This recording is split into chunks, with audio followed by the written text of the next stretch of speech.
ደግሞ እዚህ ምን ይሰራል? ወይኔ ወንድሜ፣ ወይኔ ጓደኛዬ፣ ምን ነው ለኔ ባረገው? ምንድነው? ምን ሆነ ነው? ዘዳግም አቤት ዳግም አቤት።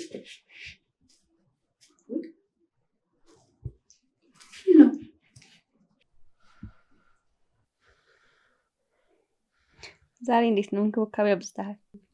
እንዴ እንደዚህ ሆነሽብኝ እንዴት ነው ማለንከባከብሽ? ቆይ አሁን እንዴት ነው ማቃጠሉ ቀነሰልሽ? እኔ እኮ ላግዝሽ ነበር የመጣሁት።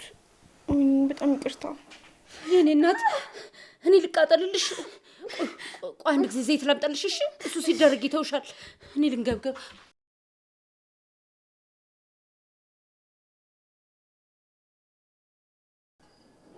ምንድነው? ይሄን ነገር ይዘህልኝ ሂድ። ለምን? አልፈልገውም። በቃ እያስጨነቀኝ ነው ያለው። አሁንም እዛው ላይ ነህ ማለት? አንተ ልጅ ደፋሩን። ይሄ እኮ የደፋሮች መዝናኛ ነው። ይኸውልህ ለእኔ ምንም አይሰራልኝም። ሰማኛለህ? ከፊት እኮ ብዙ ሀብትና ንብረት እየጠበቀ ነው። እሱን ለማግኘት ደግሞ የቀረ አንድ በሽተኛ ሰው ነው። እሱን ታስወግድበታለህ። እኔ በዚህ መጠቀም አልፈልግም። ይሄ ነገር ያንተ ነው፣ ያዘው። ጋሼ ድሮ ሽጉጥ ይዙ ነበር እንዴ? ምን ሊሰራላቸው? ሽጉጥ የሚይዝ ሰው እኮ ጠላት ያለበት፣ አለበለዚያ እሱ ራሱ ጠላት ሲሆን ነው። እሳቸው ደግሞ በጣም ሰላማዊ ሰው ስለነበሩ አንድ ቀን እንኳን ይዘው አይቻቸው አላውቅም። ለምንድነው እንደሱ የምታይኝ? ለምንድነው ይህን ጥያቄ የጠየቅሽ? ምን ነሻል? ሽጉጥ አይቼ ምንስ ባልወልድ እናት አይደለ? የፊትህን መጨነቅ አይቼ ማልረዳ ነው የሚመስለው? አባቴ ምን ሆነሃል? ምንድነው የሚያስጨንቅ? እስኪ ንገረኝ። ለሰው እኮ ሲነግሩት ቀለል ይላል። የባርኮት ሁኔታ እኮ ነው ያስጨነቀኝ። የሰው ሊሆን ይችላል፣ ነግሬሻለሁ።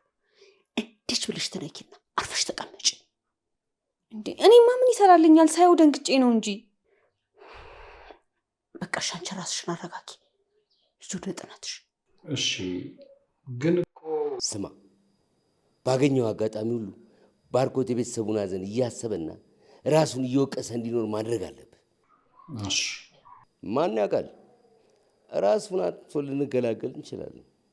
አሁን በቃ ሄጄ ሐዘኑን አባብሽ ራሱን እንዲጠላና ከተቻለም ራሱን እንዲያጠፋ አድርጓል። በጣም አሪፍ። በል አሁን ወደ ስራ። ምንድነው? በዚህ ሽነኪ ነው ማለትማ እኔ ለመንካት በጣም ብዙ ነገር ይቀርሻል። እኔ ሂራ ነኝ፣ ማሪ አይደለሁም። ደሜ ባለፈውን አረሳሁልሽም። ይኸውልሽ ሲጀመር ሰላም ልሽ አይደለም የመጣሁት። ማውራት ያለብን ነገር ስላለ እሱ እንድናወራ ነው እሺ የመጣሁት። ለምንድነው እስከ ዛሬ የድርጅቱ ግብር ያልተከፈለ? አረ ተከፍሏል። ሳሚ ደውሎልኝ ነበር። ግብሩ እንዳልተከፈለና ቢሮ መጥቶ እንደነበረ ነገረኝ። ማለት ዛሬ ቢሮ መጥቶ ነበር? ይሄ ምን ማለት ነው? አንተ ቢሮ አይደል እንዴ የምትውለው? አይተው ይሁን ታይዋለች። ምን አይነት ደደብ ነኝ።